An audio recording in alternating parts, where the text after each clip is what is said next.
Saturday morning, 8 a.m., my phone buzzed with yet another text from a neighbor. "Hey Lauren, can you watch Noah and Mia today? Your mom said you're free." I stared at the message, still in my pajamas, coffee half finished. It wasn't the first time. It wasn't even the 10th. I glanced at the calendar on my wall. Every single weekend for the past 3 months was marked with names of kids I'd babysat, all for free. My chest tightened. My mom, Valerie, had volunteered me again. I could hear her cheerful voice downstairs, bragging to my dad about what a helpful daughter she had. I clenched my fists. I wasn't her charity worker. I was done being the free neighborhood babysitter. This weekend would be the last time anyone pushed me around. What would you do if your entire year of weekends was stolen like this? Would you stay quiet or fight back? Tell me in the comments, and don't forget to subscribe if you want to hear what happened next.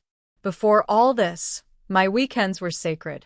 I was a junior in college, juggling assignments, a part-time job at the campus library, and trying to squeeze in some kind of social life. Saturdays were supposed to be my reset days, brunch with friends, catching up on lectures, maybe even just sleeping in.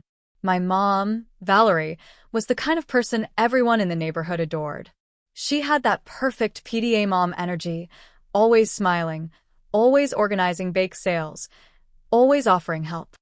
But what most people didn't see was how she volunteered me more than she volunteered herself. It started small. A favor here, a quick hour there.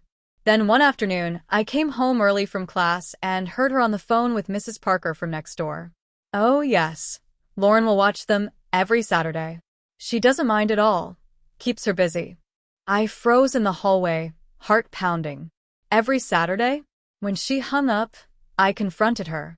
She just smiled like it was no big deal. "Sweetheart, you love kids. Besides, it's good for you to learn responsibility." I stood there stunned. This wasn't a one-off favor. She had signed me up for an entire year of free babysitting without even asking. And just like that, my weekends disappeared.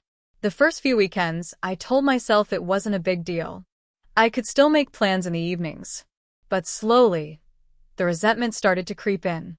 Babysitting from morning until late afternoon left me exhausted, smelling like Play-Doh and applesauce. By the time I got home, all I wanted was a shower and my bed. My friends stopped inviting me to brunch after the 4th cancellation. I missed a concert I'd been waiting months for because Valerie forgot I had tickets and promised the Parkers I'd watch their kids that night. Every time I tried to bring it up, my mom brushed me off. "Lauren, you're overreacting. These families count on you." Or worse, she'd guilt-trip me. "Do you want them to think we're unreliable?" They'd never ask for help again. It wasn't just about babysitting anymore. It felt like she was using me to maintain her perfect neighbor image, like I was just another chore she could delegate. One Saturday, I sat on the living room floor building block towers with a toddler while my phone buzzed with photos from my friends at a lake trip. My chest ached as I forced a smile for the kid. Inside, I wanted to scream. That night, after everyone was asleep, I cried quietly in my room. I wasn't just tired. I felt invisible, like my time, my plans, my feelings didn't matter. I tried one last time to talk to my mom. I told her I couldn't do every weekend anymore. Her response? "Lauren, don't be dramatic. You're lucky people trust you with their kids. Most girls your age are out doing who knows what. You should be grateful." Grateful. That was the moment something in me hardened. After that night, I stopped arguing. I smiled, nodded, and kept showing up like nothing had changed. But inside, my brain was working overtime. If my mom thought I was just going to keep sacrificing every single weekend for her reputation, she had another thing coming. I started keeping a secret notebook, writing down every family, every date, every hour I spent babysitting. I tracked the times my mom volunteered me without asking, the moments I missed out on my own life. And while I babysat, I listened carefully. I overheard gossip about neighborhood events, petty dramas between the parents, even things they wouldn't want anyone else to know. Each piece of information felt like a little weapon waiting to be used. I didn't know exactly how yet, but I knew this. The day would come when I'd remind everyone, including my mom, that I wasn't their unpaid weekend worker.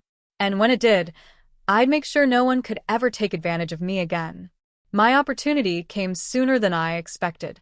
One Friday evening, Valerie proudly announced that she'd arranged a babysitting marathon for me, 3 different families, back to back, all in one day. I smiled sweetly and told her, "Sure, Mom. No problem." But inside, I knew this was it. Saturday morning, I showed up at the first house with my secret notebook. When Mrs. Parker handed me her kids, I politely asked her to sign a babysitting log, a very official-looking sheet I'd made, with hours and rates clearly written. She blinked at the paper. "Oh, I thought this was, a favor." I smiled. It was until my mom told me I'd be doing this for an entire year. I can't work for free anymore. By the time I reached the second house, word had already spread. The neighbors were whispering, glancing at Valerie's house across the street. By the third house, one mom actually apologized. When I got home that evening, Valerie was fuming. "What did you do? Now everyone thinks we're charging for babysitting." I handed her my notebook, every date and hour neatly recorded. "This is everything you volunteered me for. Either they start paying me, or I'm done." For once, she didn't have a comeback.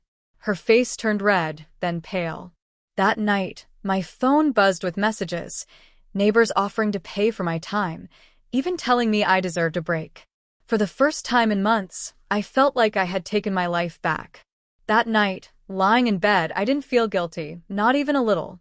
For weeks, I had let myself feel like the selfish one, like I was being dramatic for wanting my own time. But seeing my mom's face when she realized what she had done to me, it was the first time she truly looked at me like an adult, not a child she could order around. I realized revenge wasn't about hurting her. It was about setting a boundary loud enough that no one could ignore it. I had spent months quietly suffering, hoping she'd notice how miserable I was. But people don't change if you just hope they will. The babysitting log had been my proof, my way of saying, "This is my life. This is my time." And honestly, it felt good. I wasn't cruel. I didn't yell. I didn't sabotage anyone.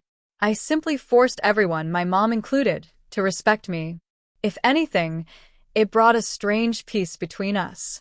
For the first time in years, Valerie actually asked me what my plans were before committing me to anything.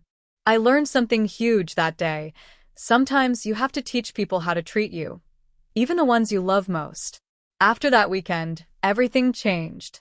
The next Saturday morning, my phone stayed blissfully silent.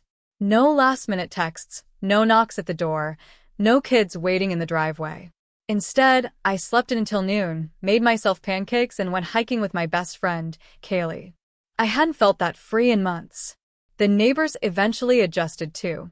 A few even started hiring me for paid babysitting on my own terms, nights I chose for rates I set.